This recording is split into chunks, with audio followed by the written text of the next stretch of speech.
আহ, ঐতিহাসিক এবং স্মরণীয় নির্বাচন করার কথা বলেছেন প্রধান উপদেষ্টা। তফসিল ঘোষণার পরদিনই আমরা দেখলাম ওসমান হাদির উপর গুলিবিদ্ধের ঘটনা। একই সঙ্গে আমরা বিএনপির একজন প্রার্থীও চট্টগ্রামে দেখেছি গুলিবিদ্ধ হয়েছেন। এসব ঘটনাগুলোকে আসলে কতটা শঙ্কা জাগায়। একই সঙ্গে জনাব এস এম সাইফ মোস্তাফিজ বলছিলেন যে জুলাই শক্তি বলতে বিএনপি, জামাত, এনসিপি সহ আরো কয়েকটি দলকে মিন করেছেন। সেই শক্তির জায়গায় কোনো বিভেদ বা দুর্বলতা দেখছেন কিনা? দুটি বিষয়। জি, আপনাকে ধন্যবাদ এবং সহ-আলোচক যারা আছেন সবাইকে ধন্যবাদ জানাই, দর্শক শ্রোতাদেরকে ধন্যবাদ জানাই। আমি এই আলোচনার শুরুতে শরীফ ওসমান হাদির সুস্থতা কামনা করছি এবং সেই সাথে বাংলাদেশে গণতন্ত্র প্রতিষ্ঠায় যার অনেক অবদান আপসের নেত্রী বেগম খালেদা জিয়ারও সুস্থতা কামনা করছি। দেখেন, বাংলাদেশের বুয়েটের আবরার ফাহাদের হত্যার যেই গ্রাউন্ড ছিল, আমি মনে করি একই গ্রাউন্ডে ওসমান হাদির উপর গুলিবর্ষণ হয়েছে। এখানে খুব গুরুত্বপূর্ণ যে বিষয়টা, ওসমান হাদি কিন্তু কয়েকদিন ধরে বলতেছিলেন যে তাকে হুমকি দেওয়া হচ্ছে এবং আজকেও পত্রিকায় এসেছে, কয়েকটা গোয়েন্দা সংস্থা থেকেও বলা হয়েছে কিছু লোকের পরে আক্রমণ হতে পারে, তার ভিতরে কিন্তু ওসমান হাদি ছিল। এখন বাংলাদেশের অন্তর্বর্তী সরকার, নির্বাচন কমিশন, গোয়েন্দা সংস্থা সবার কাছেই খবর থাকার পরেও কি ব্যবস্থা নেওয়া হয়েছিল, এটা কিন্তু একটা বড় ধরনের কোশ্চেন তৈরি করে।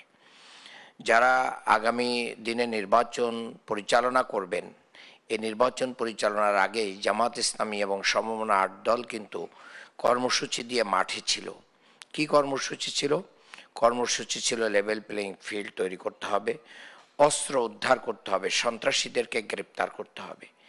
এই মানে এটা করতে যে অপারেশন ডেভিল হান্টের কথা আপনারা বলছেন, সেখানে কোনো উল্লেখযোগ্য কোনো কিছু তো আমরা রিকভারি দেখি না, অস্ত্রও দেখি না, সন্ত্রাসীদেরকে দেখি না।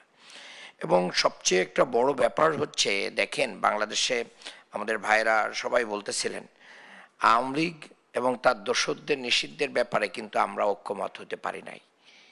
এটা বাংলাদেশের আমাদের এই আওয়ামী লীগ এবং তার দোসরদেরকে শক্তিশালী করার একটা বড় ধরনের জায়গা। অনেক কষ্টে কিন্তু আওয়ামী লীগের কার্যক্রম নিষিদ্ধ করা গেছে। জাতীয় পার্টি এবং তাদের অন্যান্যদেরকে এখনো করা যায় নাই। কেন যায় নাই, কাদের ভূমিকায় যায় নাই, সে বিষয়গুলো জনগণের কাছে স্পষ্ট। সবচেয়ে বড় সম্পদ, আমরা বিশ্বাস করি এই স্বপ্নগুলিতেই তৈরি হবে স্বপ্নের বাংলাদেশ। স্বপ্ন ধরা, ধরনের বুকে স্বপ্নের ঠিকানা। আপনি যদি দেখেন, শুধু শরীফ ওসমান হাদি না, কয়েকদিন আগে আরেকজন জুলাই যোদ্ধা চট্টগ্রামে তানভীর সাজিদ, তাকে হত্যা করা হয়েছে এবং তেজগাঁও কলেজে কিন্তু একটা হত্যাকাণ্ড পরিচালিত হয়েছে। আরও বিভিন্ন জায়গায় যে হত্যাকাণ্ডগুলো হচ্ছে, টার্গেট কিলিংগুলো হচ্ছে, এটা মূলত আগামী নির্বাচনকে প্রশ্নবিদ্ধ করা, অস্থির করে তোলা এবং সেই জায়গায় মানে বাংলাদেশকে প্রশ্নবিদ্ধ করে ফেলা। জুলাই যে স্পিরিট আমরা ধারণ করেছি, বিশেষ করে আমরা যে একটা বড় ধরনের শুধু নির্বাচনের দিকেই যাচ্ছি না, আমরা একটা সংস্কারকে আইনি ভিত্তি দিতে যাচ্ছি জুলাই সনদের মাধ্যম দিয়ে।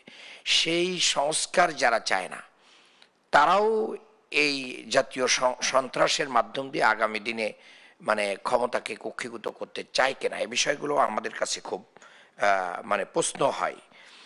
আপনি জানেন যে ইতিমধ্যেই আমাদের বর্ডারের ওপারে থাকা সন্ত্রাসীরা সংগঠিত হয়ে কেউ কেউ কিন্তু বর্ডার ক্রস করে বাংলাদেশে আসতেছে এবং গণমাধ্যমগুলোতে খবর আসতেছে বহু অস্ত্র এদেশে ঢুকছে।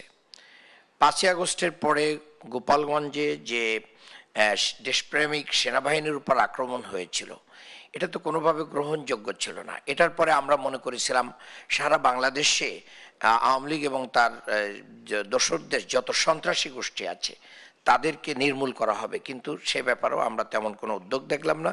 উদ্যোগ না নেওয়ার কারণে এনসিপির নেতৃবৃন্দ যখন গোপালগঞ্জে গেলেন, তখন কিন্তু তাদের পরে আক্রমণ হয়েছে।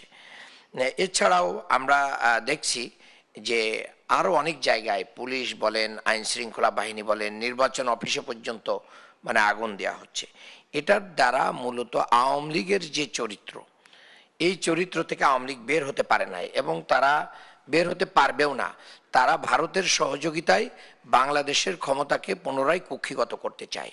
এখন আমাদের সামনে প্রশ্ন হচ্ছে, আমরা যারা জুলাই গণ অভ্যুত্থানে অংশগ্রহণ করেছিলাম, যত শক্তি আওয়ামী লীগ এবং তার দোসররা বাদে, তাদের ভিতরে যে আপনি রিজাউল করিম ভাই খুব সুন্দর করে বলেছেন, আমাদের যে বিভাজন আছে, আমাদের যে মানে আদর্শ একটা লড়াই আছে, এই লড়াইটা যেন আমাদের ঐক্য বিনষ্ট না করে, জাতীয় ঐক্য বিনষ্ট না করে।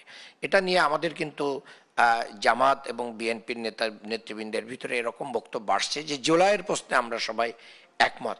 এই স্পিরিটটা যতদিন আমরা ধারণ করতে পারবো ততদিন আমাদের মানে এগিয়ে যাওয়ার ক্ষেত্রে কোনো অসুবিধা হবে না। একটা ক্লাসে অনেক ছাত্র লেখাপড়া করে, রোল নম্বর 1 করার জন্য কিন্তু সবাই লড়াই করে, কিন্তু সবাই কিন্তু আবার বন্ধু, ক্লাসমেট। এই জায়গাটা আমাদেরকে কি করতে হবে, এস্টাবলিশ করতে হবে। আমি মনে করি তার জন্য কি করা উচিত।